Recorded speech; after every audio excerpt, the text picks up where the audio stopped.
A Werewolf Shifter Romance, written by Amelia Hart. Chapter 1. Chains and Stone. Elira had been scrubbing floors for 4 years when they came to take her to die. She recognized the sound of their boots before they reached the servants' quarters. Heavy, deliberate footfalls that echoed through the stone corridors of Castle Thornhaven with the weight of inevitability.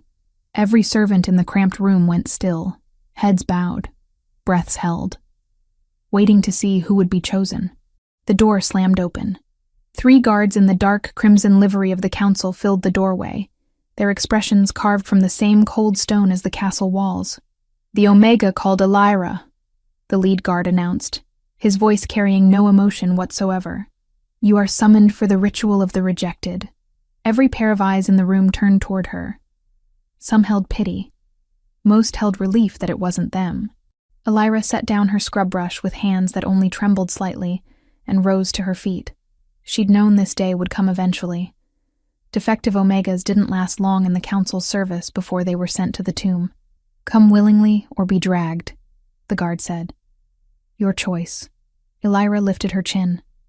If she was going to die, she would at least die with what little dignity she had left. "I'll walk."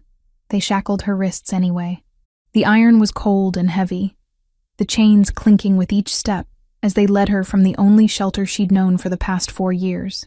Not that it had been much of a shelter, more like a cage with a roof, but it had been better than dying alone in the streets, which had been her only other option after her village had cast her out. The castle corridors blurred past.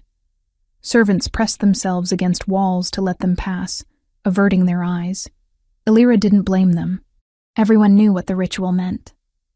Everyone knew that Omegas who touched the sealed tomb didn't come back.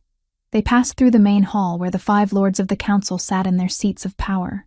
Lord Varen, the eldest and most feared, watched her procession with eyes like chips of flint. His silver hair gleamed in the torchlight, and a smile played at the corners of his mouth. He always smiled when someone was being sent to die. "Another defective Omega for the ancestors," he said to the lord beside him, his voice carrying across the hall. "How generous we are to honor the old ways." Laughter rippled through the gathered nobles. Elira kept her head high and her eyes forward. She wouldn't give them the satisfaction of seeing her fear. Outside, rain fell in sheets. The spring storms had come early this year, turning the roads to mud and the forbidden forest into a treacherous maze of sodden earth and swollen streams. The guards threw a rough cloak over her shoulders, but it did little to keep out the cold. They weren't concerned with her comfort. They just needed her alive long enough to reach the tomb. A covered wagon waited in the courtyard, its interior dark and windowless. They shoved her inside and slammed the door. Elira heard the lock click, sealing her in darkness. The wagon lurched forward, and her journey to death began. 3 days. That's how long it took to reach the forbidden forest from the capital. 3 days of rattling through rain and cold, with nothing but stale bread and water shoved through a slot twice daily. 3 days to think about all the ways her life had gone wrong. Elira had been born in a small village 10 days' travel east of Thornhaven. A village so small it didn't even have a proper name. Just a cluster of farms surrounding a central square. Her mother had died when she was young. She barely remembered the woman's face, just the feeling of safety when she'd been held. Her father had been a laborer, working himself to death in the fields to feed a daughter he'd never wanted. When he died during Elira's 14th winter, the village had taken her in out of obligation, not kindness. She'd worked for her keep, cleaning houses and tending animals, waiting for her 16th birthday, when she would finally shift for the first time and become a true member of the pack. 16 came and went. The full moon rose and set. Every other youth her age had transformed, their bones cracking and reshaping, their wolves emerging in howls of triumph and pain. Elira had felt nothing. No pull of the moon, no stirring of a beast within. Just the hollow emptiness of being fundamentally broken. The pack healer had examined her, prodding and poking while the village alpha watched with growing disgust. "No wolf," the healer had finally declared. "Defective." "The moon goddess made a mistake with this one. We can't keep dead weight," the alpha had said, not even bothering to look at Elira directly. "She eats our food but can't hunt, can't fight, can't breed. She's useless to the pack. They'd given her 3 days to leave. 3 days to gather what little she owned and disappear before they threw her out by force. Elira had walked to the capital because she'd had nowhere else to go. At least Thornhaven was large enough that maybe, just maybe, she could find work that didn't require a wolf. The council had been recruiting servants at the time. They'd asked no questions about her lack of a wolf. They'd simply shoved a contract at her, made her mark it with her thumb, and assigned her to the scullery. Only later had she realized why they accepted defective omegas so readily. They needed a steady supply for the ritual. Every year, when spring turned to summer, the council sent wagons into the countryside. They collected omegas who couldn't shift, omegas who'd been rejected by their packs, omegas who had nowhere else to go. They brought them to the capital, gave them just enough food to survive, and worked them until they broke, or until their turn came to be sent to the tomb. Elira had watched 3 omegas leave for the ritual in her 4 years at the castle. None had returned. The guards who accompanied them came back silent and grim, and within days, a new defective omega would appear in the servants' quarters to take the dead one's place. Now it was her turn. The wagon finally stopped on the afternoon of the 3rd day. Elira heard voices outside, gruff and impatient. The lock clicked, and the door swung open. Rain poured down, and beyond it, she could see the dark wall of the forbidden forest, rising up against the gray sky. "Out!" one of the guards ordered. Elira climbed down on unsteady legs. 3 days in the wagon had left her stiff and aching. 12 guards surrounded her, all armed with swords and crossbows. Far too many guards for one defenseless omega. The number told her everything she needed to know about what they really expected to happen at the tomb. The forest loomed before them, ancient trees twisted by centuries of growth. No one lived in the forbidden forest. Even wolves avoided it. Stories said it was cursed, that something dark slept beneath its roots. Elira had always thought the stories were just meant to frighten children. Now, looking at the oppressive shadows between the trees, she wasn't so sure. "Move," the lead guard said, shoving her forward. They entered the forest in single file, guards on all sides. The canopy overhead blocked most of the rain, but it also blocked the light. Elira's feet squelched in mud with each step, her chains jangling. No one spoke. The only sounds were the patter of rain on leaves and the occasional crack of a branch beneath a heavy boot. They walked for hours. The forest grew darker and colder.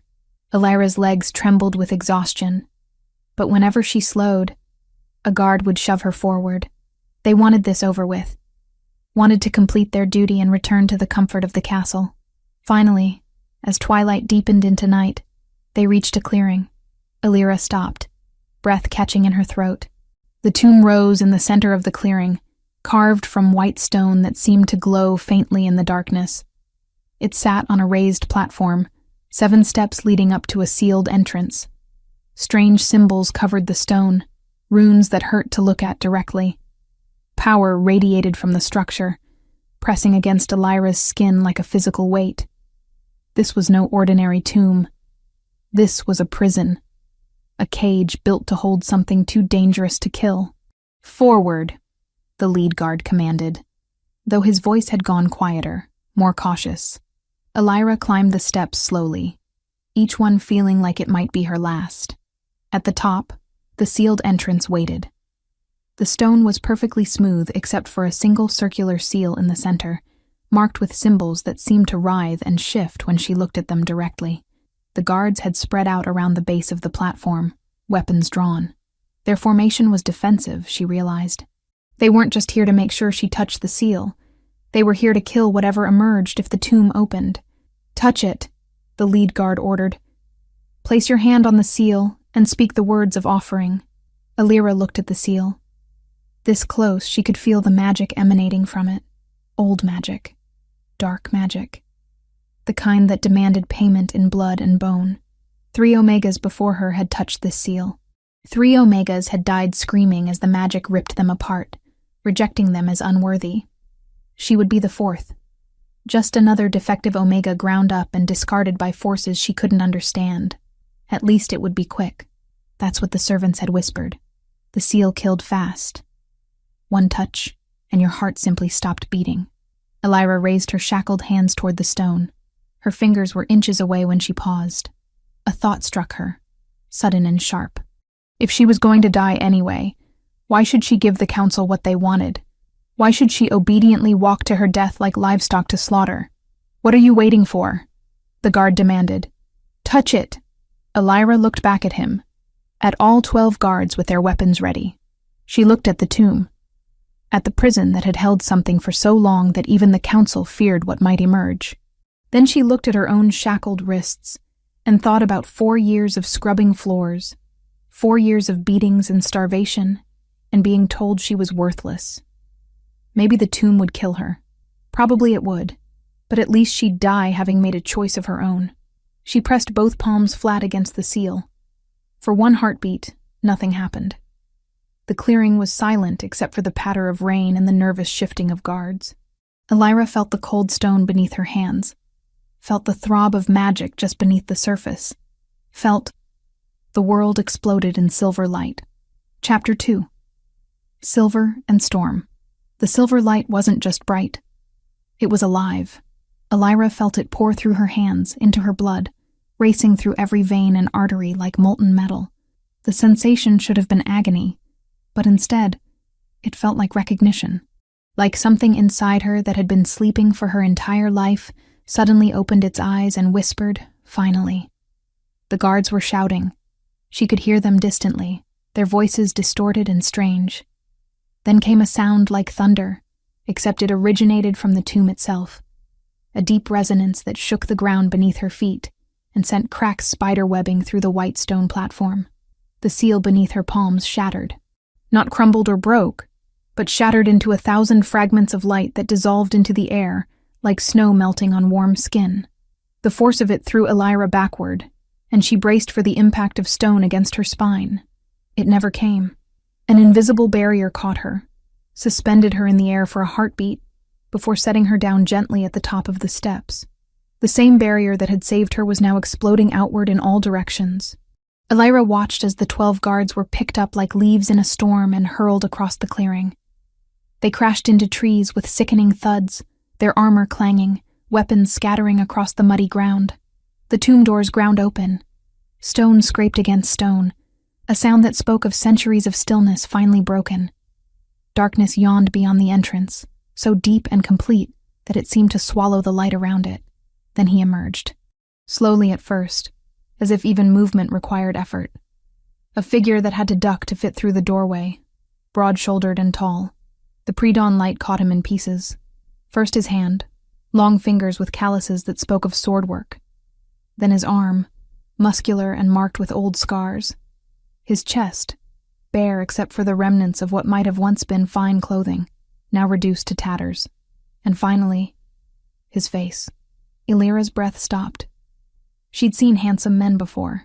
The guards at the castle, the nobles who walked the halls, even some of the merchants in the market square. But this man, this creature who stepped from the tomb with eyes that glowed like molten silver in the dim light, wasn't handsome in any conventional sense. He was terrifying and magnificent. His hair fell past his shoulders in waves of pure black, framing a face that looked carved from granite. High cheekbones, a strong jaw covered in a dark beard, a mouth set in a hard line. A scar ran from his temple to his jaw, old and pale against skin that should have been tanned but had gone colorless from centuries without sun. He stood at least a head taller than the tallest guard, his frame powerful, but with a lean edge that spoke of deprivation. But it was his eyes that held her frozen. They weren't human. They glowed with an inner light, silver gray like storm clouds, and they fixed on Elira with an intensity that made her feel stripped bare, seen in a way she'd never been seen before. Then the bond hit. It slammed into Elira's chest like a physical blow, driving the air from her lungs. Her knees buckled, and she went down hard on the stone steps, gasping. It felt like drowning and being pulled from deep water simultaneously. Like dying and being born. Like every cell in her body suddenly recognized something it had been searching for without her knowledge and screamed, "There, there, there." The man from the tomb staggered. His glowing eyes went wide, and one hand shot out to brace against the doorframe. He was staring at her with an expression of such raw shock that Elira knew with absolute certainty, that he felt it too. "Impossible," he breathed, and his voice was rough from disuse, scraping like stone on stone. You're... Elira tried to speak, tried to ask what was happening to her, why her chest felt like it was being torn open and stitched back together at the same time, but no words would come. She could only kneel there on the steps, hands pressed to her sternum, feeling something fundamental shift in the architecture of her soul. The man took a step toward her, then another. Each movement was careful, controlled, as if he was fighting against his own body's urge to run to her. He made it 3 steps, before a crossbow bolt whistled through the air where his head had been a moment before. The guards had recovered. "Kill it!" The lead guard's voice cracked with panic as he struggled to his feet, fumbling for his sword. "Kill the creature before it escapes!" More bolts flew. The man moved with speed that shouldn't have been possible for something that had just emerged from a tomb. He dodged the first volley, twisted away from the second, but Elira could see the strain in his movements, could see the way his chest heaved with effort, the tremor in his hands. He was weak. Whatever he was, wherever he'd been, it had cost him dearly. One of the guards charged up the steps with his sword raised. The man caught his wrist mid-swing with one hand, and for a moment they stood frozen, locked together. Then the man's eyes flared brighter, that silver light intensifying until it was almost blinding. "Kneel," he commanded. The word carried weight, not volume, but presence. It pressed down on the clearing like a physical force, and Elira felt it wash over her and past her, directed at the guards below. The man on the steps went rigid, his sword clattering from nerveless fingers. His body folded, knees hitting stone with a crack that made Elira wince. Around the clearing, every other guard did the same. All 12 of them dropped as if their strings had been cut, forced into submission by something far more powerful than physical strength. Their necks bowed, bare and vulnerable. Every instinct they had was screaming submission. The man released the guard on the steps, who collapsed completely, unconscious. Then he turned that terrible, glowing gaze on the others. "How long?" His voice was quieter now, but no less commanding. "How long has the tomb been sealed?" None of the guards answered. They were too busy fighting their own bodies' betrayal, trying and failing to raise their heads against the invisible force holding them down. "Answer me!" The command came out as a roar that echoed off the trees. 200 years! The lead guard gasped out, his face pressed into the mud. 200 years since the seal was placed, my lord. Silence. Complete and utter silence. The man swayed on his feet. Elira watched as the information hit him. Watched something that might have been pain or fury or grief flash across his face. 200 years. He'd been entombed for 2 centuries while the world moved on without him. "Who rules now?" he demanded. "Who sits the throne?" "There is no throne, my lord." The guard's voice shook. "The Council of 5 Lords governs. They have for 200 years. The Council." The man's lip curled. "My cousin's conspirators. They still draw breath." He took a step down the stairs, then another, moving toward the guards with clear intent. But halfway down, his knee buckled. He caught himself on the stone railing, and Elira saw what she'd suspected. He was running on nothing but will and fury. The command he'd used to subdue the guards had cost him dearly. One of the guards saw it too, saw the weakness.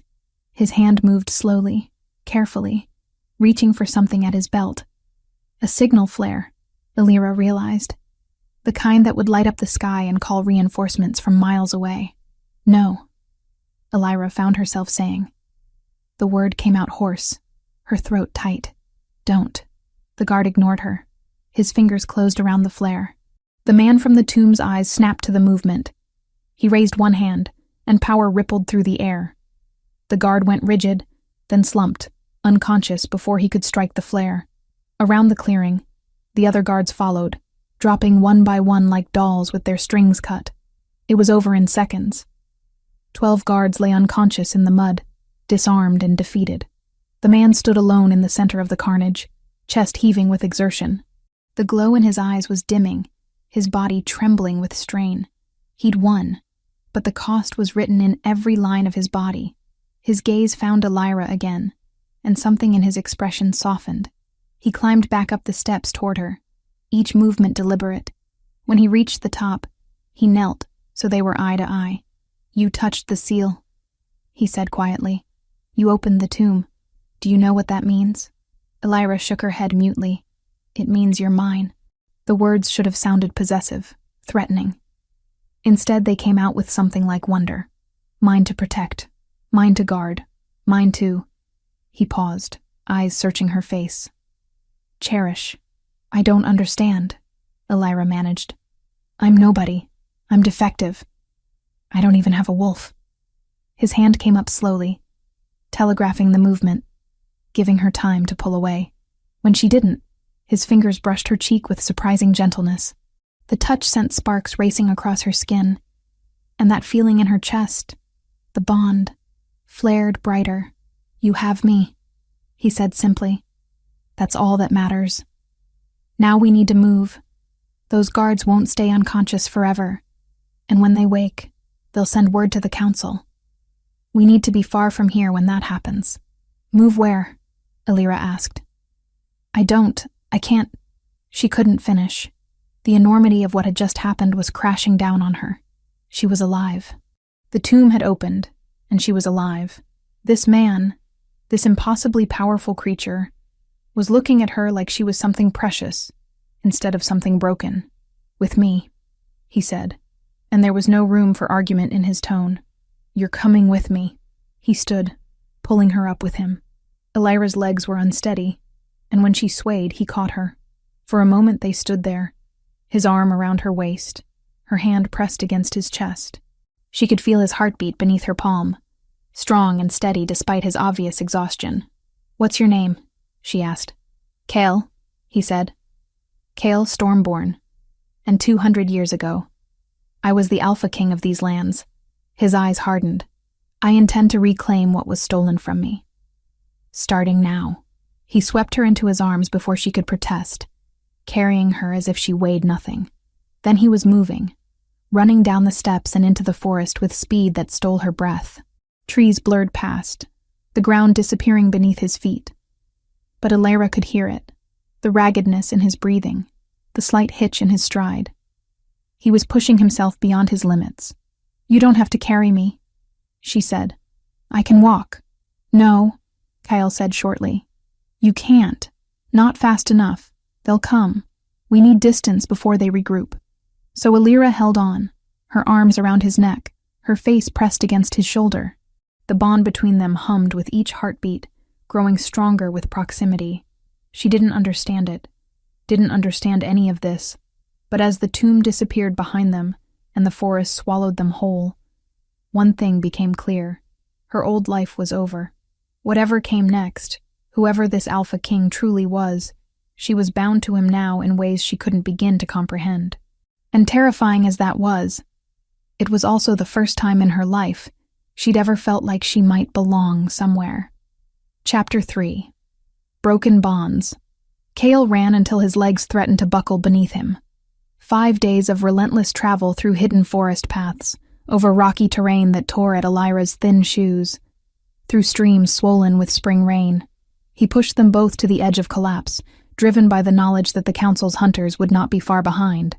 When they finally emerged from the densest part of the forbidden forest, the landscape opened into rolling hills, scarred by time and neglect. Elira saw it first, the skeletal remains of what had once been magnificent. The ruins rose against the gray sky like broken teeth. White stone walls, cracked and moss-covered, jutted from the earth at awkward angles. Towers that had once scraped the clouds now lay toppled, their blocks scattered across overgrown courtyards. Archways led to nowhere.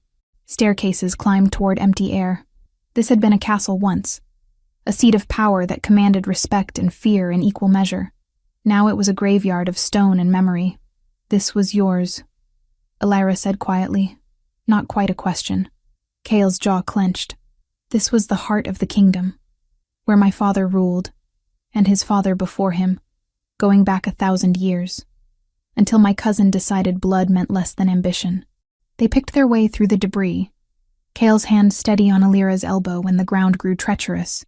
The bond between them had grown stronger over the days of travel, a constant hum beneath her skin that made his presence simultaneously comforting and overwhelming.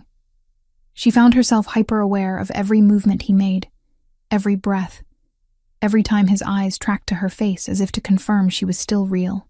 As they rounded what had once been the main gate, now just 2 pillars standing sentinel over rubble, a figure stepped from the shadows. Alira tensed, but Kyle's hand on her arm was reassuring rather than restraining. The man who emerged was tall and battle-worn, his silver hair pulled back in a warrior's knot. His armor, though dented and tarnished, still bore the crest of a wolf's head, the same symbol Alira had seen carved into the tomb. His face was weathered like old leather, but his eyes were sharp and clear. They fixed on Kyle with an intensity that made Alira's breath catch. "My king," the man said, and his voice broke on the words. He dropped to one knee amid the rubble, his head bowed. 200 years I have waited. 200 years I stood guard in stone, conscious but unable to move, unable to speak, unable to do anything but watch this place decay. When the seal broke, when I felt the magic release me, I knew you had returned. Kyle crossed the distance between them in 3 long strides and hauled the man to his feet. "Dane, commander of my guard. My friend." His voice was rough with emotion. "You've suffered long. Not as long as you, my lord." Dane's eyes, gray as winter storms, finally shifted to Alira. His expression transformed from joy to something more complicated. Confusion, perhaps, and concern. "This is the one who freed you?" "My mate," Kyle said simply. And the possessive pride in his voice sent heat flooding through Alira's cheeks. "Alira, meet Commander Dane, the most loyal wolf ever to draw breath." Dane studied her with an intensity that made Alira want to shrink back. She resisted the urge, lifting her chin instead. Let him see what she was. Let him judge. Everyone else had. "She has no wolf scent," Dane said carefully. "She appears human to my senses. Yet she opened a seal that should have killed any but a true mate." He paused, his gaze sharpening. "There is magic here. Old magic. Dark magic. Explain," Kale commanded, and the word carried the weight of centuries of authority. Dane gestured for them to follow, leading them deeper into the ruins. He brought them to what had once been a great hall, its roof mostly intact despite the passage of time. Someone had made a rough camp here, a bedroll in one corner, supplies stacked neatly against a wall. Dane had been living in these ruins, Alira realized, waiting. When the seal was placed, Dane began, settling onto a chunk of fallen pillar. It was crafted by the council's most powerful sorceress, a woman named Morvenna. She sold her soul to dark powers for the magic needed to bind an Alpha King. The seal had 2 purposes. First, to imprison you until you died, which she believed would take perhaps a decade at most. Second, to ensure that even if you survived, your mate would never be able to free you. Alira felt cold dread pooling in her stomach. How? By making certain any potential mate would die upon touching the seal. The magic was designed to reject all but the one. And should that one ever exist, should your true mate ever be born, the sorceress added a second layer of protection. Dane's eyes locked on Alira.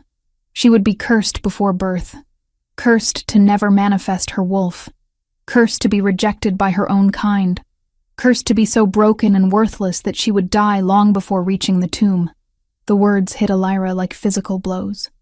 Everything she'd suffered, the rejection, the years of believing herself defective, all of it had been orchestrated. She'd been targeted before she'd even drawn her first breath. The council hunted Omegas born in the year of the prophecy.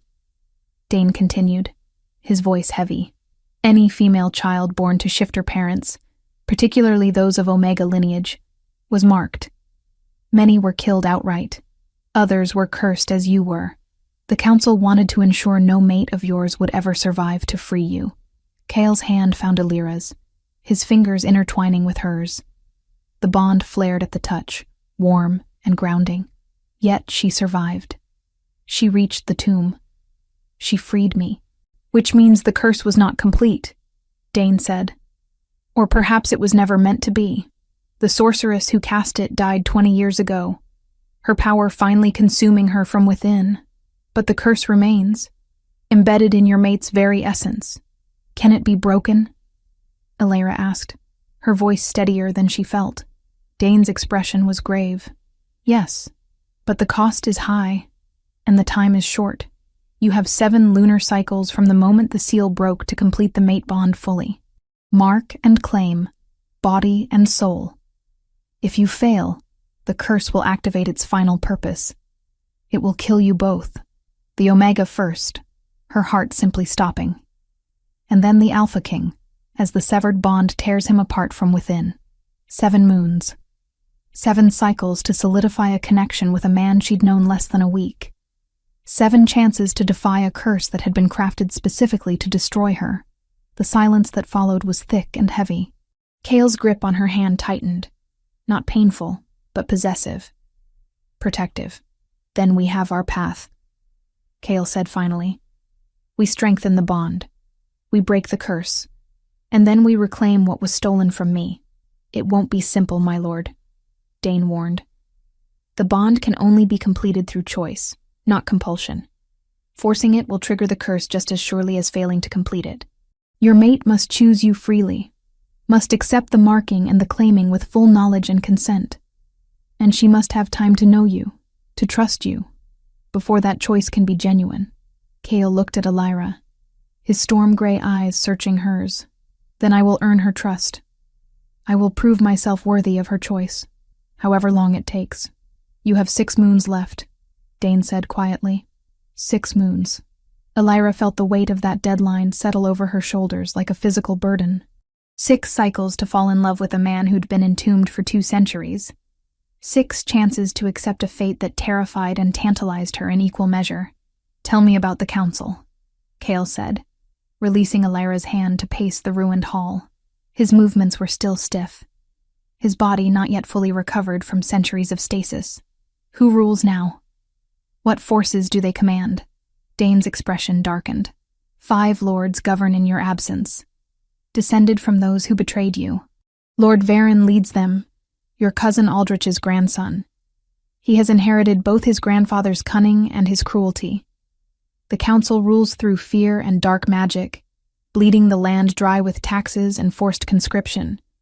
The people suffer, but they have no champion. No one dares stand against 5 lords who command armies and sorcery. And my loyal wolves? Kyle asked. Those who stood with me against Aldrich's coup? Most were slaughtered that night. Those who survived were hunted down in the years that followed. A few, like myself, were sealed in magical prisons, meant to serve as warnings. I know of perhaps a dozen others scattered across the kingdom, trapped in various forms. When you broke free, I felt some of them wake as I did, but how many survive? How many remain loyal after 2 centuries? I cannot say. Kyle absorbed this information with the stoic acceptance of a warrior accustomed to bad news. But Alyra saw the tension in his shoulders, the way his fists clenched and unclenched. He'd woken to find his kingdom stolen, his people scattered or dead, and his mate carrying a curse designed specifically to destroy them both. We need allies, Kale said. We need information. And we need to understand this curse fully if we're to break it. There is a healer, Dane said slowly. An old woman who lives in the frozen peaks, 3 weeks hard travel north of here. Sage is her name, and she is the last of the white mages, those who opposed the council's dark sorcery from the beginning. If anyone can study the curse and tell us how to break it safely, it would be her. 3 weeks. That would eat into their already limited time. But what choice did they have? Kyle turned to Alyra, and she saw the question in his eyes before he spoke it. It's your decision. We can stay here, try to understand the curse ourselves, and hope we have time. Or we can risk the journey to find help. Either way carries danger. Alyra thought about the bond between them, that constant pull that had only grown stronger over their days together. She thought about the curse, invisible but deadly, counting down the days of her life. She thought about this man who'd waited 200 years for her, who'd chosen imprisonment over accepting a false mate. We go north, she said. "We find this sage. We learn how to break the curse properly. I didn't survive 22 years of being called defective just to die from choosing wrong now." Something that might have been admiration flickered across Kale's face. "Then tomorrow we prepare. We gather what supplies we can from these ruins, and in 2 days, we head for the frozen peaks." That night, they made camp in what had once been the royal apartments. The walls still stood here, providing shelter from the wind that had picked up as evening fell. Dine had started a fire in the hearth, miraculously still functional despite 2 centuries of neglect. Alira sat close to the flames, letting the warmth seep into bones that felt perpetually cold. Kyle settled beside her, not touching but near, close enough that she felt his presence like a tangible thing. "You asked me once why I chose the seal," Kyle said quietly. "Why I accepted imprisonment rather than death fighting." Alira nodded, remembering that conversation from days ago when she'd still been too overwhelmed to process most of what was happening. The night before Aldrich made his move, I had a vision. The moon goddess herself appeared to me in dreams and showed me the future. I saw you, Alira. Not your face, not your name, but your essence. A woman born 2 centuries hence, marked by suffering, bearing a curse meant to destroy us both. She told me that if I died that night, as Aldrich planned, you would be born into a world with no hope. No champion, no mate to free you from the curse. You would live and die in misery, never knowing what you could have been. His voice was raw with emotion, and when Alira looked at him, she saw moisture glistening in his eyes. She gave me a choice. Die as a king, or live as a prisoner with the chance, however slim, that you would survive long enough to reach me, that together we might change the fate she'd foreseen. He turned to face her fully. "I chose you, Alira. I chose the possibility of you over the certainty of an honorable death. I have been waiting 200 years for this chance to know you, to earn your trust, to build something real between us." Alira's throat was tight, her eyes burning. No one had ever chosen her before. Not her pack, not the wolves who'd rejected her, not even the father who'd given her up without a fight. But this man, this Alpha King, had chosen her before she was even born, had suffered centuries of imprisonment on the mere hope that she might reach him. "I don't know if I can be what you need," she whispered. "I don't know how to be a queen or a mate, or anything other than a servant who scrubs floors." Kale's hand came up to cup her face, his touch gentle despite the calluses on his palm. "You've already proven yourself stronger than anyone I've ever known. You survived a curse meant to kill you. You opened a tomb that should have been your death. You've walked beside me for days without complaint, despite exhaustion and fear. You are exactly what I need, Alira. You just don't see it yet." The bond between them flared hot and bright, responding to his words, his touch, his absolute certainty. Alira felt it pulling her toward him, felt her body leaning in despite her mind's hesitation. Kale's thumb brushed across her cheek, and she realized tears were falling. "We have time," he murmured. "Not as much as I'd like, but we have time. Time for you to know me. Time for trust to grow. Time for this bond to become something you choose rather than something fate imposed." He pulled back, giving her space, though she could see the effort it cost him. The bond wanted them close, wanted them joined. Fighting it was like swimming against a riptide, but he would fight it for her, would give her the time and space she needed to make this choice freely, and somehow, that restraint, that respect for her autonomy, made Alira want to close the distance between them more than any amount of pressure could have. Instead, she settled for staying close to the fire, with Kale beside her, and Dane keeping watch at the entrance. Tomorrow they would begin preparations for the journey north. Tomorrow they would start the race against time and curse. Tonight, they would simply breathe and let the bond grow stronger, one heartbeat at a time. Chapter 4. Shelter in the Peaks. The journey to the frozen peaks took just over 2 weeks, and every day of it tested Alira in ways she'd never imagined.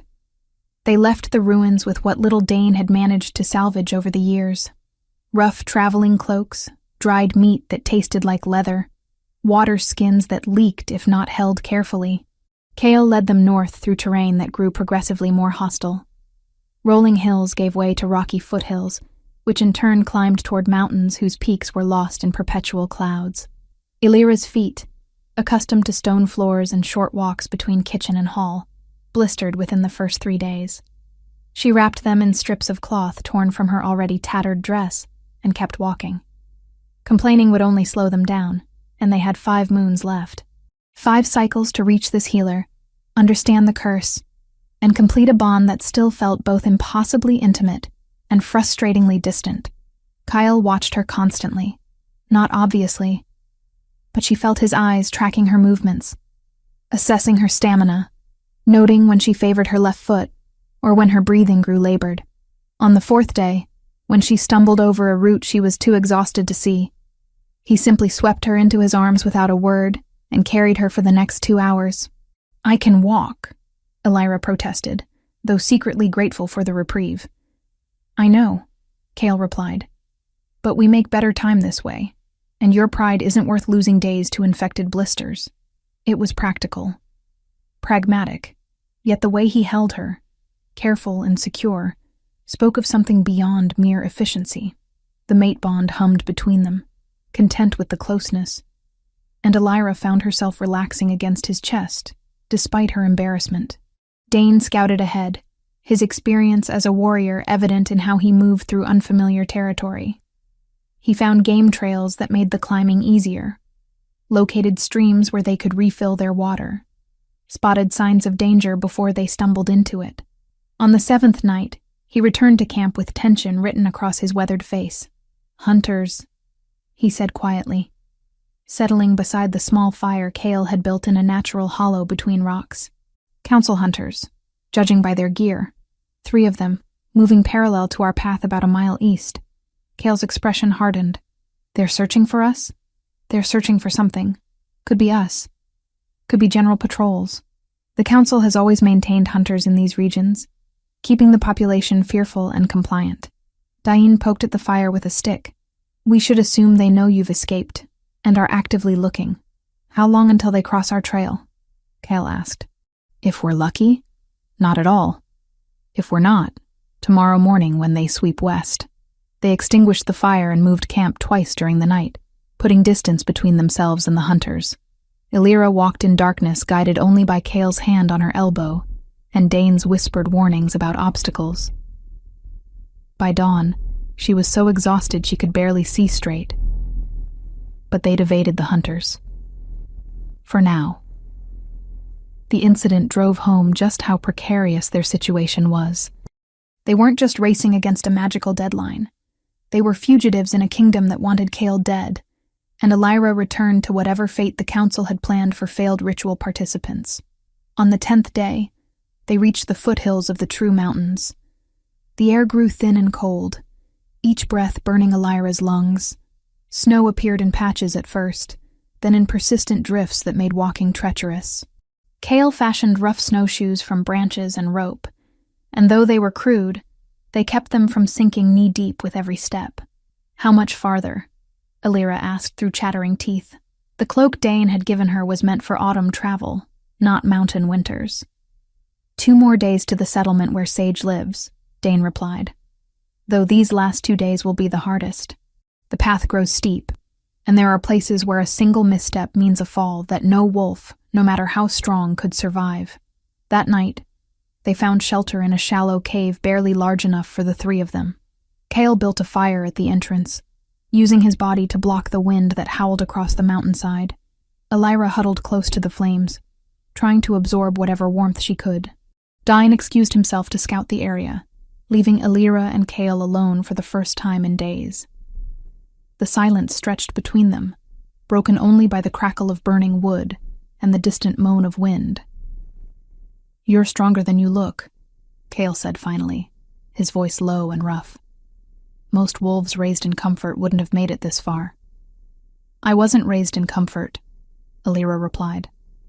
"I was raised to survive. It's different. Tell me about your childhood." It wasn't quite a command, but it carried the weight of genuine interest. "You've mentioned your village, your father, but little else." Elira stared into the fire, watching flames dance and twist. Talking about her past had never brought anything but pain, but something about the isolation of this cave, the intimacy of shared warmth in hostile cold, loosened her tongue. My mother died when I was young. I don't remember much about her except that she used to sing to me. My father, he worked in the fields until it killed him. After he died, the village kept me because tradition demanded it, but they made sure I knew I was a burden. When I didn't shift at 16, they couldn't get rid of me fast enough. They should have protected you, Kale said, anger threading through his words. A pack's strength is measured by how it treats its weakest members, not by how quickly it discards them. That's not how the world works anymore, Elira said bitterly. Maybe it did 200 years ago when you ruled, but now, weakness is eliminated. The strong survive and the rest, we're just fuel for whatever fires the council decides to light. Kale was quiet for a long moment. Then he shifted closer, closing the distance between them until their shoulders nearly touched. When I reclaim my throne, when we break this curse, and I have the power to reshape this kingdom, that will be the first thing I change. No pack will cast out their own. No Omega will be treated as disposable. I swear it to you. The conviction in his voice sent shivers down Elira's spine that had nothing to do with cold. You speak like it's inevitable. Like there's no possibility of failure. Because there isn't, Kale said simply. I didn't survive 2 centuries in a tomb to fail now. I didn't wait for you only to lose you to a curse or a council of cowards. We will succeed, Elira. It's not hope or optimism. It's certainty born from the knowledge that any other outcome is unacceptable. Elira turned to look at him, really look at him. In the firelight, his features were softer, more human. The hard planes of his face, the scar that ran from temple to jaw, the eyes that could glow with power, but now held only warmth and fierce determination. This was the man fate had chosen for her, this Alpha King who spoke of certainty and swore oaths about protecting the weak. I'm afraid, she admitted quietly. Afraid of the curse, afraid of failing you, afraid of this bond that keeps growing stronger whether I'm ready or not. I've spent my whole life being told I'm not good enough, and now I'm supposed to be mate to a king? It doesn't make sense. Kale's hand found hers, his fingers intertwining with her smaller ones. The bond flared at the contact, warm and grounding. Fear is wisdom, not weakness. You'd be a fool not to be afraid given what we face. But you're not alone in this fear, Elira. I'm terrified too. Terrified of what this kingdom has become in my absence. Terrified that I won't be strong enough to protect you from what's coming. Terrified that you'll realize you deserve better than a king who failed his people so spectacularly that he ended up sealed in stone for 2 centuries. The vulnerability in his admission cracked something open in Elira's chest. He was afraid. This powerful Alpha King who commanded guards with a single word and carried her through mountains without complaint, he was scared too. Then we'll be afraid together, Elira said, squeezing his hand. And maybe that will be enough. Kyle raised her hand to his lips, pressing a kiss to her knuckles that sent heat racing up her arm. It will be more than enough. It will be everything. They sat in silence after that, hands joined, watching the fire burn low. When Dane returned an hour later, he took one look at them and settled on the opposite side of the cave without comment, giving them what privacy the small space allowed. That night, Elira slept pressed against Kale's side, using his body heat as a shield against the mountain cold. She felt his heartbeat beneath her palm, steady and strong, felt the bond between them pulse in rhythm with their breathing. And for the first time since touching that tomb seal, she allowed herself to believe that maybe, just maybe, they could actually survive what fate had thrown at them. The final 2 days of climbing were brutal. The path, such as it was, consisted of narrow ledges with sheer drops on one side and vertical rock faces on the other. Snow fell continuously, reducing visibility to mere feet. More than once, Elira's foot slipped on ice-slicked stone, and only Kale's reflexes kept her from plummeting into the void below. Don't look down, he instructed each time, his arm iron solid around her waist. Eyes forward, one step at a time. Dane led them through a particularly treacherous section, where the path had partially collapsed, requiring them to edge along a ledge barely wider than Elira's shoulders. She pressed her back against the rock face, sliding sideways inch by inch, her heart hammering so hard she thought it might burst from her chest. "You're doing well," Cale murmured from beside her. He'd positioned himself between her and the drop, ready to grab her if she fell. "Just a little further. I can see where the path widens ahead." Elira focused on his voice, on the solidity of stone against her back, on the knowledge that these two warriors wouldn't let her fall. One slide. Another. And then the ledge broadened, and she could breathe again. They reached the settlement on the afternoon of the 14th day. It wasn't much, just a cluster of rough stone buildings huddled together against the mountain wind, smoke rising from chimneys. But to Elira, exhausted and frozen to her bones, it looked like paradise. Dane led them directly to the largest building, a sturdy structure with walls thick enough to block the howling wind. He knocked in a specific pattern, 3 quick raps followed by 2 slow ones. The door opened to reveal a woman who defied every expectation Elira had formed during their journey. She was ancient, her face a landscape of wrinkles that spoke of centuries rather than mere decades. Her hair, pure white and braided in a thick rope down her back, seemed to glow faintly in the dim light. But her eyes, pale gray and sharp as flint, were vibrantly alive. "Commander Dane," the woman said, her voice surprisingly strong. "I felt the seal break 2 weeks ago. I wondered when you would arrive. Sage?" Dane inclined his head respectfully. "May we enter? We've traveled far and have much to discuss." Sage's gaze moved past Dane to Cale, and something flickered across her ancient face. Recognition, perhaps, or awe. "My king," she murmured, dropping into a curtsy that looked painful given her age. 200 years I have waited to say those words again. "Welcome to my humble sanctuary." Then her eyes found Elira, and the healer went very still. The air seemed to thicken, and Elira felt power brush against her skin, assessing, measuring. Sage's eyes widened fractionally. "Moon goddess, preserve us," Sage breathed. "Child, you carry more than just a curse. You carry a destiny that could save or damn us all. Come in, quickly. We have much work to do, and precious little time to do it." They followed her inside, into warmth and shelter, and the beginning of understanding. The first step toward breaking a curse that had been 2 centuries in the making. Chapter 5. Blood and Fire. They spent 2 weeks in Sage's sanctuary, and during that time, Elira learned truths that shattered and remade her understanding of the world. The first revelation came within hours of their arrival. Sage had settled them by her fire, provided warm broth that tasted of herbs and healing, and then examined Elira with magic that felt nothing like the dark sorcery of the council. This power was gentler, probing carefully, respectful of boundaries even as it searched for answers. "The curse is more intricate than I expected," Sage said finally, her pale gray eyes troubled. "It's woven into your very essence, placed before your first breath. But there's something else. Something the sorceress who cast it may not have anticipated." "What?" Kyle demanded, his hand finding Elira's automatically. The bond between them had grown stronger over their journey, to the point where separation felt physically uncomfortable. Sage looked at Elira with something approaching reverence. "You're not just his mate. You carry royal blood. The maternal line, specifically. The queen who ruled beside the Alpha King 200 years ago, before she was murdered in the coup. You are her direct descendant." The words hung in the air. Impossible, and yet somehow inevitable.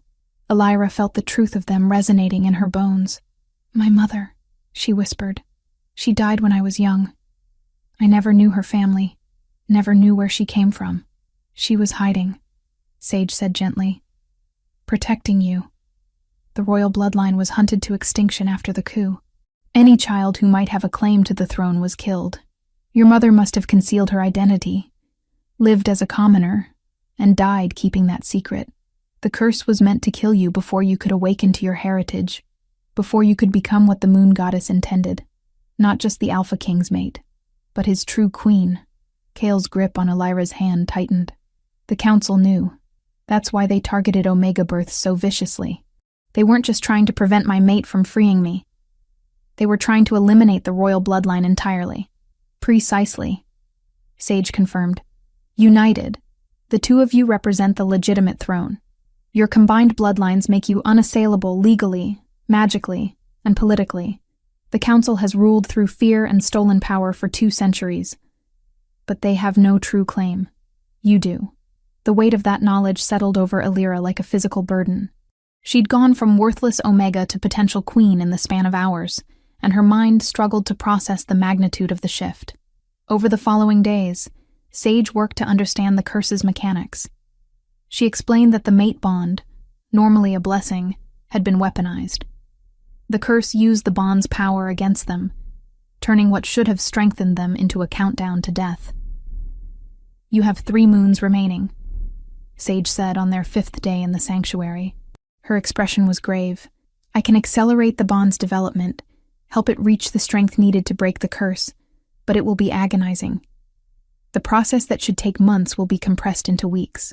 Your body will fight it, Alira. The curse will fight it. You'll experience pain unlike anything you've endured before. And if we don't accelerate it? Kyle asked. You won't have time. 3 moons is barely sufficient as it is. Without intervention, you'll reach the deadline with the bond incomplete, and you'll both die. Alira looked at Kyle, seeing her own fear reflected in his storm-gray eyes. Do it, she said. Whatever it takes. The ritual Sage performed that night would haunt Alira's dreams for years to come. The old healer drew symbols on the floor in what looked like silver dust, positioned Alira and Kale at the center, and began chanting in a language that predated kingdoms. When the magic hit, Alira screamed. It felt like every nerve in her body was being set aflame and frozen simultaneously. The bond between her and Kyle, usually a warm presence in her chest, became a raging inferno. She felt it burrowing deeper, claiming more of her soul, intertwining with parts of herself she hadn't known existed. Kale held her through it, his own body shaking with the strain. The bond affected him too, though not as severely. She could feel his pain bleeding through their connection, his desperation to take her suffering into himself. I'm here, he kept repeating, his voice rough. I'm here, Alira. Hold on to me. She did, clinging to his presence like an anchor in a storm of agony. Hours passed, or maybe minutes, time losing all meaning in the face of such overwhelming sensation. When the magic finally released them, Alira collapsed against Kale's chest, sobbing. It's done, Sage said, her own voice weary. The bond is stronger now, strong enough that when the curse tries to kill you, it will find resistance. But you're not out of danger. The curse is still embedded in your essence, still counting down. To break it completely, you need to awaken your wolf. How? Alira gasped out. I've never been able to shift. The curse blocks it. The curse blocks it because your wolf is more powerful than the sorceress anticipated. You don't have a standard Omega wolf, Alira. You have a royal wolf, a white wolf born of the Queen's bloodline. The curse had to be strong enough to contain that power, which makes it harder to break. But with the mate bond accelerated, with Kale's strength supporting you, awakening is possible. It will just require a catalyst. Sage wouldn't elaborate on what that catalyst might be, no matter how much they pressed. You'll know it when the time comes, was all she would say. They trained during those 2 weeks. Dane worked with Alira on basic combat, teaching her to defend herself if the worst happened. Kyle spent hours in meditation, rebuilding his strength, preparing for the battles ahead, and Sage continued her examinations, her magical probings, searching for any weakness in the curse they could exploit. On the 10th day in the sanctuary, everything changed. Dane returned from a scouting expedition with blood on his armor and fear in his eyes. Hunters, he reported.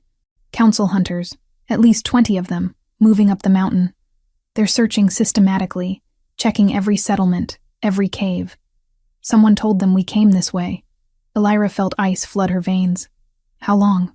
2 days, maybe 3 if the weather slows them. But they're determined. And they have something with them. Cages lined with silver and marked with dark runes. They're prepared to capture, not just kill. Kale was on his feet immediately. We leave tonight. If they find this place, they'll slaughter everyone here. I won't allow Sage to be punished for helping us. No, Sage said firmly. You stay. Let them come. That's suicide. Dane protested. Perhaps, Sage said with a small knowing smile. Or perhaps it's exactly what we need. The curse requires a catalyst to break. What better catalyst than mortal danger? Alira's wolf will never emerge if she stays hidden and protected. She needs to fight, to face death, to choose survival not just for herself, but for those she cares about. That's when the wolf will answer. Kyle looked like he wanted to argue, but something in Sage's expression stopped him. The old healer knew things, saw patterns in fate that others couldn't. If she said this needed to happen, it likely did. They prepared for 3 days, fortifying the sanctuary as best they could. The other residents, mostly elderly wolves and a handful of refugees, were frightened but determined. They'd fled the council's cruelty and found sanctuary here. They wouldn't surrender it without a fight. The hunters arrived on the afternoon of the 3rd day, just as a storm rolled in from the peaks. 20 men in dark armor, carrying weapons enhanced with dark magic. Their leader was a scarred veteran with eyes cold as winter. "We know you're harboring fugitives," he called out, his voice carrying over the wind. "Surrender them, and the rest of you will be spared." Sage stepped forward, her ancient frame somehow projecting more authority than all 20 hunters combined. "There are no fugitives here, only those seeking shelter from the storm." The leader smiled, and it was a terrible thing. "We'll determine that ourselves."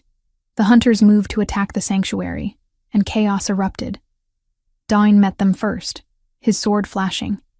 He was outnumbered, but centuries of experience made him deadly. He cut down 3 hunters in the first minute, his movements precise and brutal. But there were too many, and they fought with the enhanced strength of dark magic. Kale joined the fight, and his presence changed the battle's dynamic immediately. Even weakened, even not fully recovered from 2 centuries of imprisonment, he was an alpha king. His power radiated outward, forcing wolves to submit, disrupting the hunters' coordination. But the dark magic they carried resisted his commands, and he had to resort to physical combat. Elira watched from the sanctuary entrance, her hands clenched into fists. She was useless here. No wolf, no magic, no combat training beyond Dane's basic lessons. She could only watch as the 2 warriors she'd come to care for fought for their lives. One of the hunters broke through their defense, charging toward the sanctuary where the elderly and weak had taken shelter. His sword was raised, his intent clear. He would slaughter everyone inside if it meant drawing Kale away from the fight. Something inside Elira snapped. She didn't think, didn't plan, just moved, putting herself between the hunter and the sanctuary door. The man's sword came down, and Elira threw up her hands in a futile attempt to block it. The blade never reached her. A barrier of silver light erupted from Elira's palms, solid as steel, blazing with power she'd never known she possessed. The sword shattered against it, the hunter stumbling backward in shock. Elira stared at her hands, at the light pouring from them. This was magic. Her magic. Royal magic, inherited from the Queen's bloodline, awakened by desperation and the need to protect. The hunter recovered, drawing a dagger, lunging forward. Elira's body moved on instinct, the barrier shifting to block him. But she was untrained, uncertain, and the hunter was experienced. He feinted, dodged around the barrier, and drove the dagger toward her heart. Kyle's roar shook the mountain. Elira felt the mate bond explode with fury and terror, felt him abandoning his own battle to reach her. But he was too far away. The dagger was too close.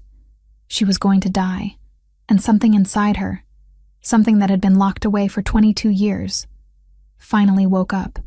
The wolf that emerged from Elira's transformation wasn't small. It wasn't weak. It was massive, easily the size of an alpha male, with fur as white as fresh snow and eyes that glowed gold. The royal wolf, the bloodline made manifest, power incarnate. The hunter's dagger scraped harmlessly off her thick fur. Elira, acting on instinct alone, struck. Her jaws closed around the man's throat, and he fell, dead before he hit the ground. Around the battlefield, every wolf, friend and foe alike, froze. They stared at the white wolf standing in the sanctuary doorway, radiating power that made the air shimmer. "Impossible," one of the hunters breathed. The white wolf, The Queen's bloodline. It still exists. Kyle shifted into his own wolf form, a massive black beast that complemented Elira's white perfectly. Together, they were terrifying and magnificent. The Alpha King and his queen, united at last. The remaining hunters broke and ran. They'd come prepared to capture fugitives, not face legends made flesh. When the battle ended, and Elira shifted back to human form, collapsing from exhaustion, Kyle was there to catch her. "You did it," he whispered, wonder and pride thick in his voice. "Your wolf awakened. You're magnificent." Sage approached, placing a gnarled hand on Elira's shoulder. "The curse broke the moment you shifted. The power of your wolf, combined with the strength of the mate bond, shattered it completely. You're free, child. You both are." Elira felt the truth of it. The countdown that had been ticking in her blood since touching the tomb seal was gone. The curse, that malevolent presence that had haunted her since before birth, had been destroyed. They were free, but their victory came with a cost. "The hunters will report what they saw," Dane said grimly, joining them. "The council will know that both of you are alive, powerful, and united. They'll send armies next time, not just hunters." Kale's arms tightened around Elira. "Then we don't give them the chance. We take the fight to them. We march on the capital, expose their crimes, and reclaim the throne that was stolen 200 years ago." "You're not strong enough yet," Sage warned. "Neither of you. Your bond is complete, yes, but you're both newly awakened to your full power. You need time to train, to master what you've become." "We don't have time," Elira said quietly, her voice hoarse from screaming during her transformation. "Every day we wait is another day the council tightens their grip. Another day innocent people suffer under their rule. We go now, while they're still reeling from today's report. We strike before they can prepare." Kale looked at her, seeing not the broken Omega he'd found at the tomb, but the queen she'd become. "Are you sure?" Elira met his gaze steadily. "I've been afraid my entire life. Afraid of being worthless. Afraid of dying. Afraid of disappointing everyone. I'm done being afraid. It's time to take back what's ours." Sage smiled, though worry still clouded her ancient eyes. "Then I'll send word to the scattered loyal wolves, those who survived the purges, who've been hiding and waiting for this day. It's time they came home." As night fell over the sanctuary, Elira stood beside Kyle and looked out over the mountains toward the distant capital. Somewhere beyond those peaks, the council waited, unaware that their 200-year reign of terror was about to end. The White Wolf and the Alpha King were coming, and nothing would stop them from claiming what was rightfully theirs. Chapter 6. Crown of Silver and Ash. The journey to Thornhaven took 3 weeks of careful planning and gathering allies. Word spread through secret channels that the true Alpha King lived and his queen had awakened. Wolves who'd hidden for 2 centuries, scattered and afraid, began to emerge from the shadows. They came in 1s and 2s at first. An elderly warrior who'd fought in Kale's original guard, his body scarred but his loyalty undiminished. A middle-aged healer who'd been just a child when the coup happened, carrying her grandmother's memories of better times. Young wolves who'd only heard stories of a just kingdom, desperate for something to believe in beyond the council's cruelty. By the time they reached the outskirts of the capital, their forces numbered nearly 200. Not an army by traditional standards, but these were loyalists tested by time, driven by hope, and led by legends reborn. Elira stood on a hillside overlooking Thornhaven, the city sprawling before her in the valley below. She'd left this place as a servant, destined for death. She was returning as a queen, ready to reclaim her throne. "The Festival of the Harvest begins tonight," Dane said, joining her at the overlook. "The council will be making their public appearance in the main square. Every noble family, every merchant of note, thousands of common citizens. It's tradition dating back centuries." "Then that's when we strike," Kale said, his hand finding Elira's shoulder. The touch sent warmth through her, the mate bond humming contentedly. "We reveal ourselves before the entire capital. No shadows, no secrets. Let the people see who truly rules." It's dangerous, Diane warned, though approval gleamed in his gray eyes. The council will have guards, possibly hundreds. Dark magic, contingencies we can't anticipate. I know, Kale said, but the alternative is a long, bloody war that tears this kingdom apart and kills innocents caught between us. Better to end it quickly, decisively, in a way that leaves no doubt about the legitimate throne. They infiltrated the capital that afternoon, using the festival chaos as cover. Alira wore a simple cloak that hid her distinctive features, walking through streets she'd once known as a servant. Everything looked different from this side of freedom. The poverty was more obvious now.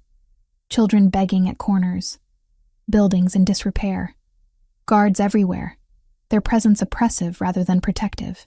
This is what 200 years of council rule has created, Kale said quietly, his jaw clenched. Fear and decay dressed up as prosperity. A network of underground resistors provided shelter in a warehouse near the market square. These were citizens who'd suffered under the council's reign, who'd lost family to unjust taxes or cruel laws. They welcomed Kale and Alira with tears and desperate hope. We've waited so long, an older woman said, gripping Alira's hands. Waited for someone strong enough to stand against them. Please, my lady. My queen. End this nightmare. The weight of expectation settled over Alira's shoulders. These people were trusting her, believing in her. She couldn't let them down. As twilight fell, they prepared for what would come. Alira donned armor that had been hastily crafted for her, leather reinforced with steel, designed for mobility rather than heavy protection. She looked at herself in a polished shield used as a mirror and barely recognized the woman staring back. Gone was the cowering servant. In her place stood a warrior queen. Kyle approached, already armored himself, his black plate gleaming in the lamplight. He took her hands, his storm-gray eyes intense. Whatever happens tonight, know that I'm proud of you. Proud of your strength, your courage, your determination to see this through. You've become everything I hoped for and more than I ever deserved. We do this together, Alira said firmly. Equal partners. That's what we agreed. Equal partners. Kale confirmed, raising her hand to his lips. My queen. The festival square was packed when they arrived. Thousands of citizens gathered to watch the council's traditional address. Lord Varen stood on a raised platform, flanked by the 4 other council lords, all dressed in their finery. Guards lined the square, at least 100 visible, likely more hidden. Kale and Alira waited at the edge of the crowd, surrounded by their loyalists positioned strategically throughout. Dane had coordinated everything, timing precise, plans layered with contingencies. When Varen began his speech about prosperity and the council's benevolent guidance, Alira felt her stomach turn. Now, Kale said quietly. They moved as one, pushing through the crowd that parted instinctively before them. Wolves recognized power when they saw it, and the combined presence of an alpha king and his queen was impossible to ignore. By the time they reached the platform, the entire square had gone silent, thousands of eyes locked on them. Varen's face went from confusion to recognition, to absolute fury in seconds. Seize them! He roared. Guards! Kyle's power erupted outward, his alpha command crashing over the square like a physical wave. Guards who'd been moving to attack stopped mid-stride, their wolves forced into submission. Not all of them. Some resisted, the dark magic in their weapons providing protection. But most fell to their knees, unable to fight their instincts. People of Thornhaven, Kale's voice carried across the square, amplified somehow by his power. I am Kale Stormborn, your true Alpha King, imprisoned 200 years ago by traitors who stole my throne and murdered my people. I have returned to reclaim what was taken and restore justice to this kingdom. Lies! Varen shouted, but his voice cracked with fear. This is an imposter, a pretender using dark magic to deceive you. Alira stepped forward, and as she did, she let her wolf surface just beneath her skin. Her eyes shifted, glowing gold, and the mark of her royal bloodline became visible on her neck, a silver crescent that shimmered with inherited power. I am Alira, descendant of the Queen's bloodline, the last of the royal line that you tried to exterminate. Your council killed children to prevent this moment, cursed innocents, ruled through terror for 2 centuries. That ends tonight. Murmurs rippled through the crowd. Some fearful, some hopeful, all uncertain. Then an elderly woman near the front called out, "Prove it. Prove you're who you claim." Varen seized on this. "Yes, prove it. Anyone can claim royal blood. Show us something beyond parlor tricks and pretty speeches." Kale looked at Elira, a question in his eyes. She nodded. They'd discussed this possibility, this need for undeniable proof. What they were about to do was risky, intimate, and would change everything. Together, they moved to the center of the platform. Kyle pulled Elira close, and she felt the mate bond flare between them, hot and bright. They'd been marked already, the bite on her neck and his a physical symbol of their connection. But they hadn't completed the public ritual, the formal claiming that would seal their bond permanently before witnesses. In the old ways, Kale announced, a true Alpha King and his queen could only rule united, their bond recognized by the moon goddess herself. If we are frauds, this ritual will fail. If we are true, you will see proof that cannot be denied. He cupped Elira's face, his thumb brushing across her cheek. "Are you ready? Always," she whispered. The kiss was more than physical contact. It was the completion of something that had begun the moment she'd touched that tomb seal. The mate bond, already strong, solidified completely. Elira felt it like a chain of silver light wrapping around her heart, binding her to Kale in ways that transcended mere marriage or partnership. Power exploded from them in a wave of pure silver light. It swept across the square, washing over every person present. And in its wake, something changed. The oppressive weight of dark magic that had hung over the capital for 2 centuries simply dissolved. Enchantments the council had maintained, spells of fear and compliance, broke like spiderwebs in a storm. People gasped, crying out as they felt the change. Wolves who'd been suppressed found their strength returning. Citizens who'd lived under constant dread felt hope kindle for the first time in memory. Above the platform, visible to everyone, an image formed in the air.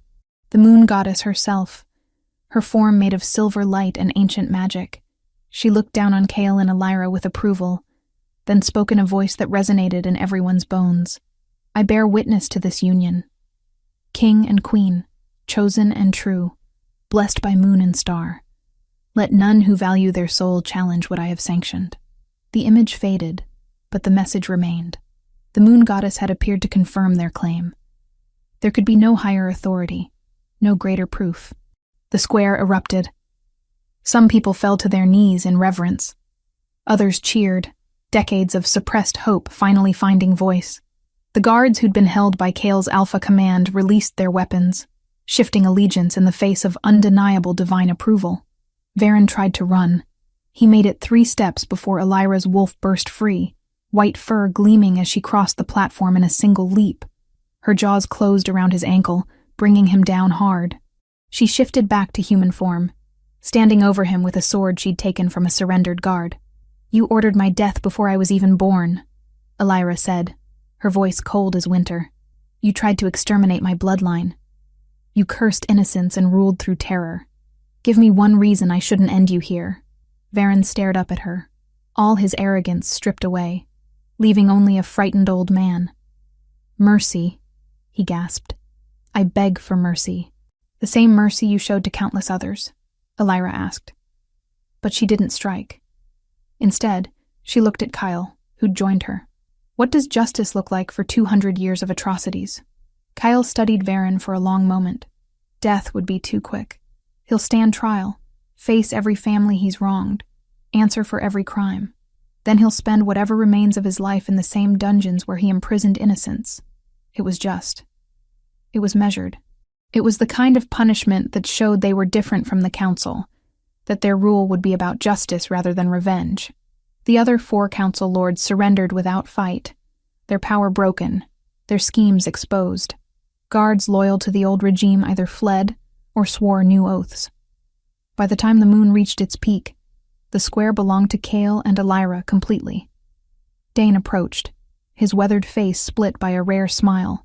"The castle garrison has surrendered. The treasury is secure. The city is yours, my king, my queen." Elira looked out over the crowd, at thousands of faces watching her with hope and fear and desperate need for leadership. This was real. They'd actually done it. In one night, through courage and divine blessing, they'd ended 2 centuries of tyranny. But as the adrenaline faded, exhaustion hit her like a physical blow. Cale caught her as her knees buckled, lifting her into his arms. "The castle," he told Dane. "Prepare rooms. We'll address the kingdom formally tomorrow. Tonight, my queen needs rest." He carried her through streets lined with cheering citizens, through castle gates she'd once entered in chains, into halls where she'd scrubbed floors. Everything looked different now, not because the place had changed, but because she had. The royal chambers were vast, luxurious in ways that made Elira uncomfortable. But Cale simply laid her on the enormous bed, removed her armor with gentle efficiency, and settled beside her. "We did it," Elira whispered, still hardly believing it. "You did it," Cale corrected. "Your courage, your determination, your willingness to risk everything. I merely provided support. We did it together," Elira insisted, finding his hand and intertwining their fingers. "Equal partners, remember? Equal partners." Cale agreed, pressing a kiss to her forehead. "Now rest, my queen. Tomorrow we begin the real work of rebuilding a kingdom. But tonight, just rest." Elira closed her eyes, the mate bond humming contentedly between them. Outside, the capital celebrated. Tomorrow would bring challenges she couldn't yet imagine. But tonight, wrapped in her mate's arms, in the castle that was now her home, Elira allowed herself to simply feel safe. The White Wolf and the Alpha King had claimed their throne. Now came the harder part, proving they deserved to keep it. Chapter 7. Vows of Silver and Gold. The days following their conquest of the capital blurred together in a whirlwind of activity. Kyle and Elira found themselves thrust into the machinery of governance, making decisions that affected thousands, undoing 2 centuries of corrupt laws, trying to heal wounds that ran generations deep. But the kingdom demanded more than just leadership. It demanded ceremony. The people needed to see their monarchs crowned properly, to witness the formal ascension that would cement legitimacy beyond any doubt. Sage arrived from the mountains a week after the takeover, accompanied by several of the refugees who'd sheltered at her sanctuary. The old healer took one look at the chaos of the castle and immediately set about organizing the coronation ritual. The ceremony must follow the old ways, Sage insisted, spreading ancient texts across the council table. Not the bastardized version the council used to legitimize their rule, but the true ritual dating back 1,000 years. Only then will the moon goddess's blessing be complete. Elira studied the texts, feeling overwhelmed by the complexity. These rituals take weeks to prepare. The purification ceremonies alone require 10 days. "Then we begin immediately," Sage said firmly. "The kingdom is watching. Allies and enemies alike wait to see if you're truly chosen or merely clever usurpers. This coronation will answer that question permanently." So they began. The purification rituals came first. 10 days of meditation and fasting. Ritual baths in water blessed by moonlight. Prayers offered at dawn and dusk. Elira found the process exhausting, but also centering. Each day stripped away another layer of doubt, another piece of the scared servant she'd been, revealing the queen beneath. Cale underwent the same rituals, though his were focused on reconnecting with the power he'd lost during his imprisonment. Elira would see him sometimes in the early morning, standing bare-chested in the courtyard as priests marked his skin with symbols of protection and strength. He looked like something from legend, a warrior king carved from myth and moonlight. They weren't allowed to touch during the purification period. The separation was torture, the mate bond pulling at them constantly, demanding proximity, but Sage was adamant that the ritual required it. "Your bond is strong," the healer explained on the 5th day when Elira complained. "But the coronation will amplify it further, weaving it into the very fabric of the kingdom. If you enter the ceremony already saturated with each other's presence, the magic won't have room to work properly. The separation creates space, hunger, need. When you finally come together during the ritual, the power will be explosive." Explosive turned out to be an understatement. The coronation was scheduled for the full moon, exactly 1 month after they'd reclaimed the capital. The entire city prepared, decorating streets with silver ribbons and white flowers, the traditional colors of the royal bloodline. Wolves traveled from every corner of the kingdom, some walking for weeks to witness history.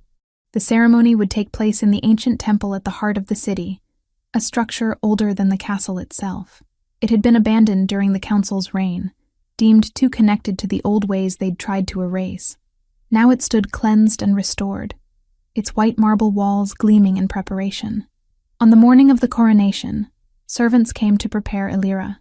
They dressed her in robes of pure white silk, so light they seemed woven from moonbeams. Her hair was left loose, cascading down her back in waves. But woven through it were threads of silver and small white flowers that released a delicate fragrance. Around her neck, they placed a collar of silver filigree, set with moonstones that caught the light and reflected it in rainbow patterns. When Elira looked at herself in the mirror, she barely recognized the woman staring back. Gone was every trace of the servant, the rejected Omega, the girl who'd believed herself broken. In her place stood a queen, regal and powerful and beautiful, in ways that had nothing to do with physical appearance, and everything to do with inner strength, finally allowed to shine. A knock at the door announced Dane's arrival. The old commander looked resplendent in formal armor, polished until it gleamed. "My queen," he said, bowing deeply. "The procession is ready. The people wait." Elira took a deep breath, steadying her nerves. "Then let's not keep them waiting." The procession from the castle to the temple took an hour. Elira walked surrounded by guards with Dane at her side, and representatives from every loyal pack following behind. The streets were lined with citizens, thousands of them, all straining for a glimpse of their queen. Some threw flowers, others simply stared in awe. Elira heard whispers as she passed. "The White Wolf, the queen's bloodline. She's real. She's actually real." Children watched with wide eyes, and Elira made sure to smile at them, to acknowledge their presence. These were the wolves who would inherit whatever kingdom she and Kale built. They deserved to see that their queen cared about them. The temple loomed ahead, its massive doors thrown open, revealing an interior lit by thousands of candles. The space was packed, every available spot filled with witnesses, nobles in their finery, common citizens in their best clothes, warriors in formal armor. All had come to witness this moment. Kale waited at the altar, and the sight of him stole Elira's breath. He wore robes of midnight blue, so dark they appeared black except where candlelight caught the fabric and revealed deep sapphire undertones. Silver thread traced patterns across the material, ancient symbols of power and protection. His dark hair was pulled back, revealing the strong lines of his face, the scar that marked him as a warrior. Around his neck, he wore a collar that matched Elira's, silver and moonstone that proclaimed their bond. Their eyes met across the crowded temple, and the mate bond flared so brightly that Elira gasped. 10 days of separation, 10 days of hunger and need and forced distance, all came crashing back in a wave of desire so intense it was nearly painful. Sage stood at the altar between them, ancient and wise, power radiating from her weathered frame. "Approach," she commanded, and her voice carried throughout the temple despite her age. Elira walked forward slowly, aware of every eye on her. When she reached the altar, Kale extended his hand. The moment their skin touched, electricity arced between them, visible to everyone present. Gasps rippled through the crowd. "The moon goddess bears witness," Sage intoned, raising her arms, "as she has borne witness to every true king and queen throughout the ages. Let those who would challenge this union speak now or forever hold silent. Silence, complete and absolute. Even those who might harbor doubts about their rule weren't foolish enough to challenge the moon goddess's chosen. Then we proceed," Sage said. She turned to Kale first. "Kale Stormborn, last of the king's bloodline, do you swear to rule with justice and mercy? To protect the weak, honor the strong, and serve your people before yourself?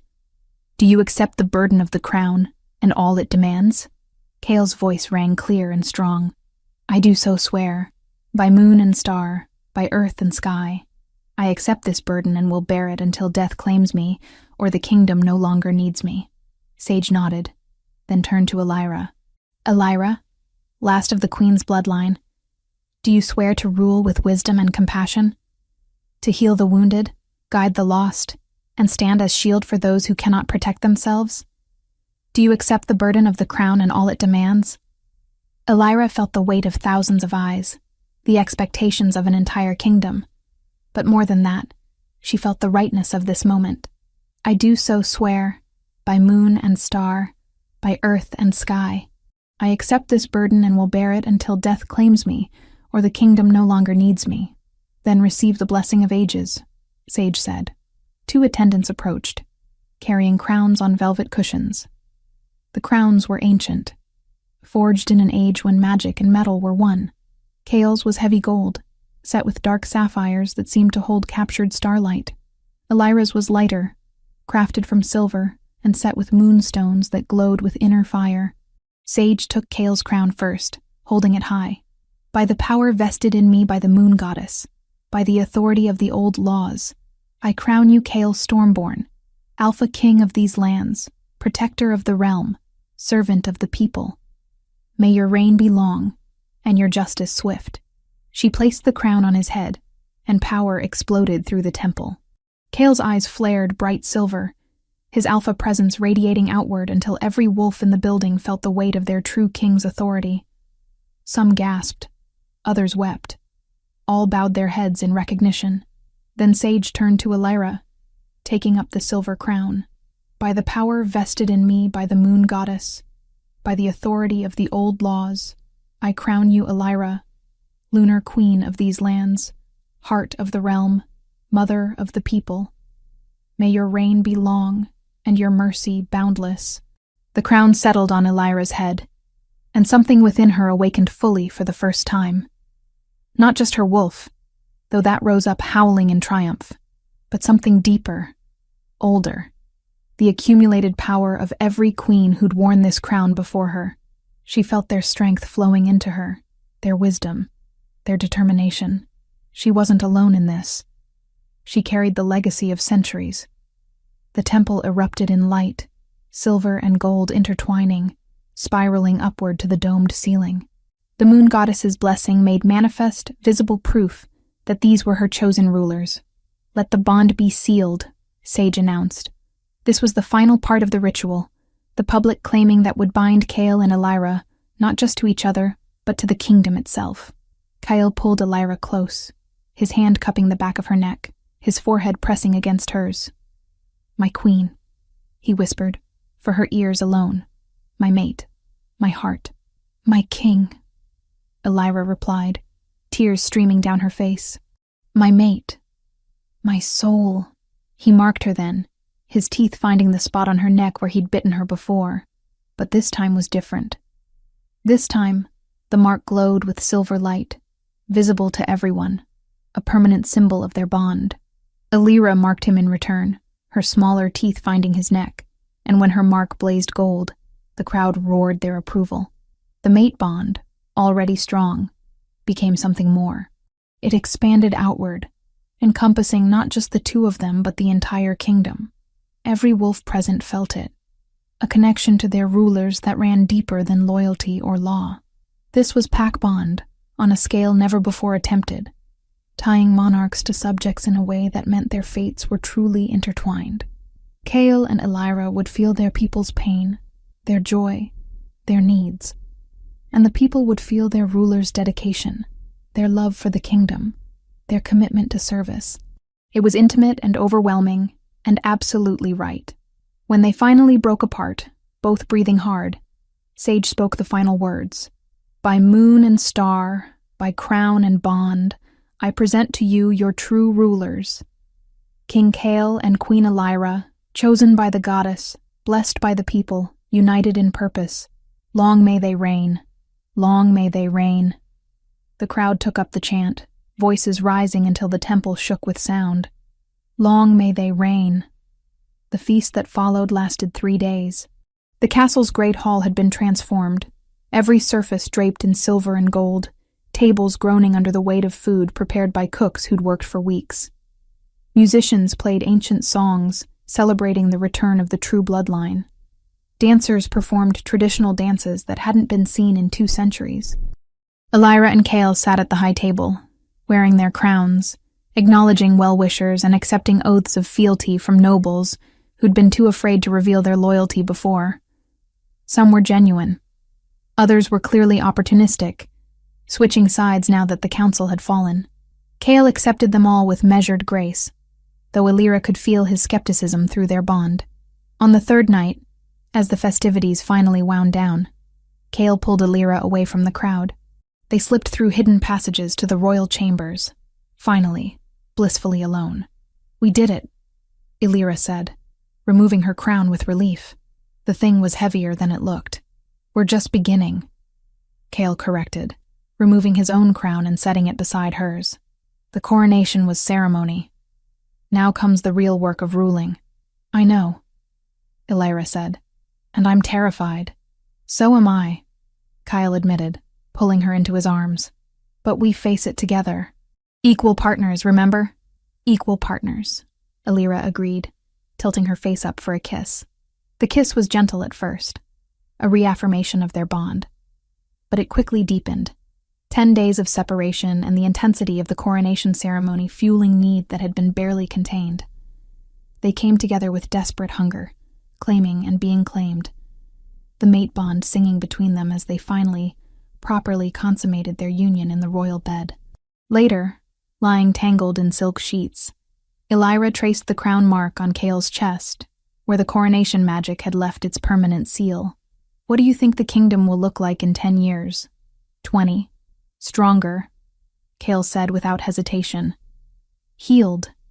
A place where being different doesn't mean being disposable. Where omegas are protected rather than discarded. Where justice means something again." He looked at her seriously. "Because we'll make it that way. Together." Elira smiled, pressing a kiss over his heart. Together. Outside their windows, the capital celebrated through the night. Inside, the king and queen held each other close and dreamed of the kingdom they would build from the ashes of tyranny. Chapter 8. Legacy of Light. 5 years had transformed the kingdom beyond recognition. Elira stood in what had once been the old tomb clearing, now a carefully tended memorial garden. White flowers bloomed year-round here, maintained by magic that Sage had woven into the soil.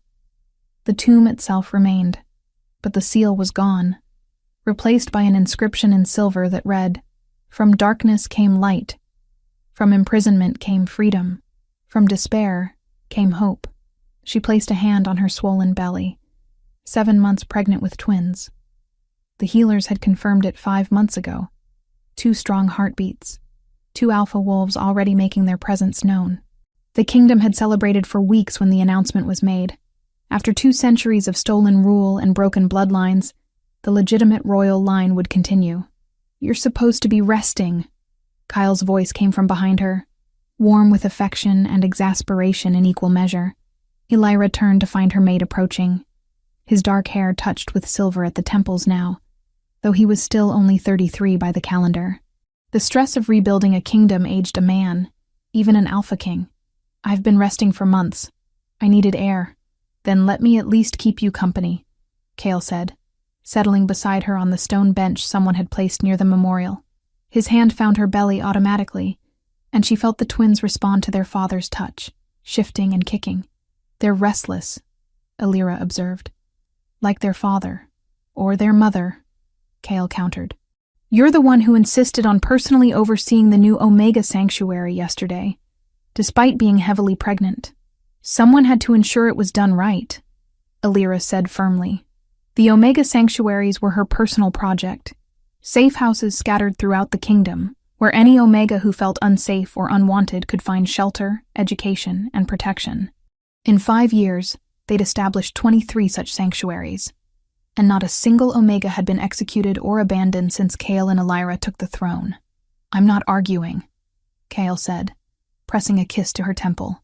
"Just reminding you that you're allowed to rest occasionally." They sat in comfortable silence, watching the sun descend toward the horizon. In the distance, Elira could see the capital, its walls rebuilt, its streets prosperous. The poverty that had marked the council's reign was slowly being addressed through fair taxation, redistribution of hoarded wealth, and programs that provided work for those who needed it. Dine sent word from the eastern borders, Cale said after a while. The last of the council loyalists have been rooted out. 3 nobles who'd been harboring escaped guards. They're being brought to trial next month. How many does that make? Alira asked. In total, nearly 200 tried and sentenced over 5 years. Some executed for crimes that warranted it. Most imprisoned or stripped of titles and lands. Cale's expression was grave. Justice, but not revenge. That was always the line we swore not to cross. And we haven't, Alira assured him. Every trial was fair. Every sentence appropriate to the crime. That's what separates us from them. A messenger approached, bowing respectfully. Your Majesties, forgive the interruption. High Priestess Sage requests your presence at the temple. She says it's urgent but not dangerous. Kyle helped Alira to her feet, supporting her weight as they made their way to the horses. The journey back to the capital took an hour, and by the time they reached the temple, twilight had fallen. Sage waited in the inner sanctum, looking no older than she had 5 years ago despite her advanced age. Magic sustained her, and she'd told them once that she would live until her purpose was fulfilled.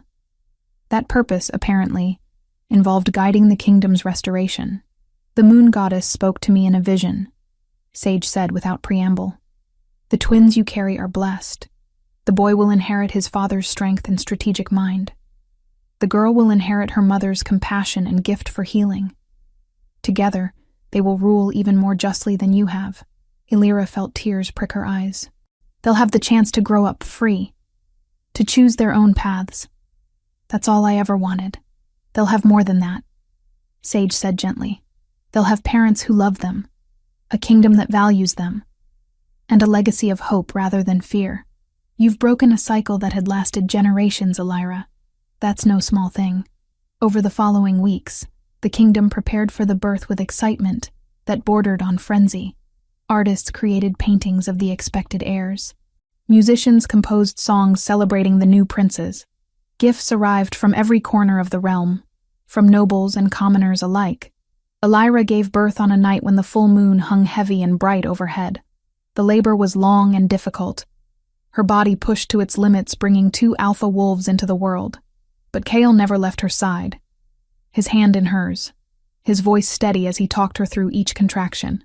The boy came first, screaming his arrival with impressive lung capacity. He had his father's dark hair and his mother's amber eyes, a striking combination. They named him Aldrich, after Cale's father, who'd been murdered in the coup. The girl followed minutes later, quieter, but no less determined. She had silver-white hair like her mother and her father's storm-gray eyes. They named her Morena, after Alira's mother who'd died protecting her secret. When Sage placed the twins in Alira's arms, when she looked down at these 2 perfect, healthy children who would never know hunger or rejection or fear, she wept. Kyle wrapped his arms around all 3 of them, his own eyes wet. Our family, he whispered. Our future. The kingdom celebrated for a month. But as the festivities died down and life returned to normal, Alira found herself in the royal nursery late one night, watching her children sleep. Dane found her there, the old commander moving quietly despite his armor. My queen, you should rest. I will, Alira promised. I keep thinking about how different their lives will be from mine. They'll grow up knowing they're wanted, valued, loved. They'll never be called defective or worthless. They'll never have to prove they deserve to exist, because you and Kyle made sure of it, Diane said firmly. Every law you changed, every sanctuary you built, every omega you protected, it was all for this, so the next generation could grow up in a better world. It's not perfect yet, Alira said. There's still so much work to do. Wolves who cling to the old prejudices, regions where our reforms haven't reached, corruption that hides in shadows. But it's better, Dane pointed out. Measurably, demonstrably better than it was 5 years ago. And it will continue improving because you won't stop fighting for it. Neither of you will. He was right, Alira knew. This was the beginning, not the ending. The coronation had been a ceremony. The battle against the council had been necessary. But the real work, the slow, difficult work of changing hearts and minds and systems, that would take decades. But looking at her sleeping children, at the peaceful kingdom visible through the window, at the mate bond that still sang between her and Kale even after 5 years, Elira knew they would see it through. She'd gone from rejected Omega to crowned queen, from believing herself worthless to knowing she had value beyond measure, from dying alone in a forest to building a family and kingdom that would outlast her. The journey had been brutal. The cost had been high. But standing here, watching her children breathe, feeling the mate bond pulse with love and certainty, Elira knew every moment of suffering had been worth it. The White Wolf and the Alpha King had reclaimed their throne. Now they would spend the rest of their lives proving they deserved to keep it. And someday, when Aldrich and Morena were old enough to understand, they would tell them the story, not a fairy tale, but the truth. How love and courage could break centuries of darkness. How even the most broken wolf could find her strength. How a curse meant to destroy them had instead forged them into something unbreakable. That was the legacy Elira wanted to leave. Not just a restored kingdom, but proof that no matter how dark the night, dawn always came.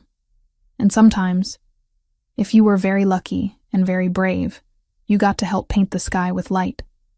The end.